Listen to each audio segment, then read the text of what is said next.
Jerusalem is not just the heart of three great religions, but it is now also the heart of one of the most successful democracies in the world.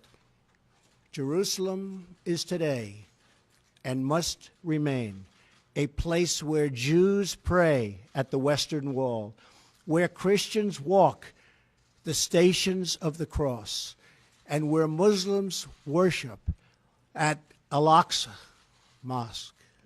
However, through all of these years, presidents representing the United States have declined to officially recognize Jerusalem as Israel's capital. In fact, we have declined to acknowledge any Israeli capital at all.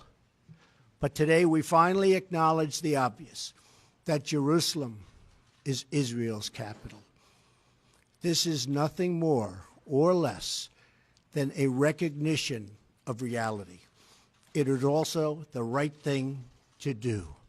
It's something that has to be done.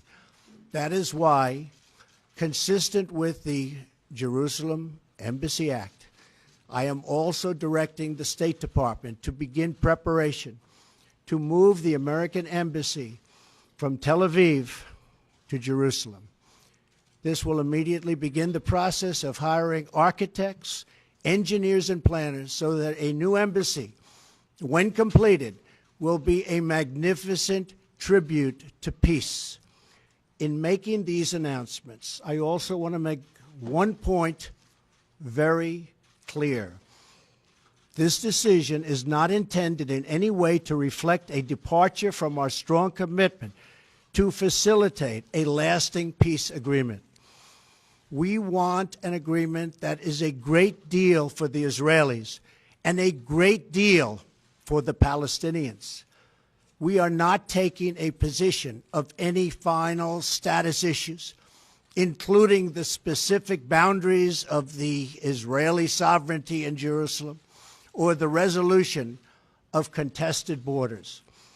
Those questions are up to the parties involved.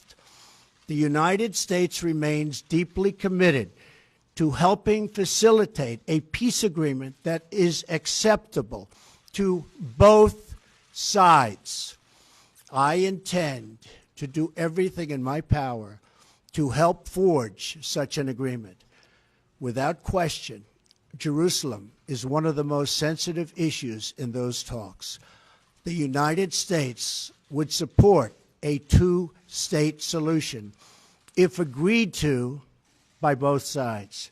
In the meantime, I call on all parties to maintain the status quo at Jerusalem's holy sites, including the Temple Mount, also known as Haram al-Sharif. Above all, our greatest hope is for peace. So today, let us rededicate ourselves to a path of mutual understanding and respect. Let us rethink old assumptions and open our hearts and minds to possible and possibilities. And finally, I ask the leaders of the region, political and religious, Israeli and Palestinian, Jewish and Christian and Muslim, to join us in the noble quest for lasting peace.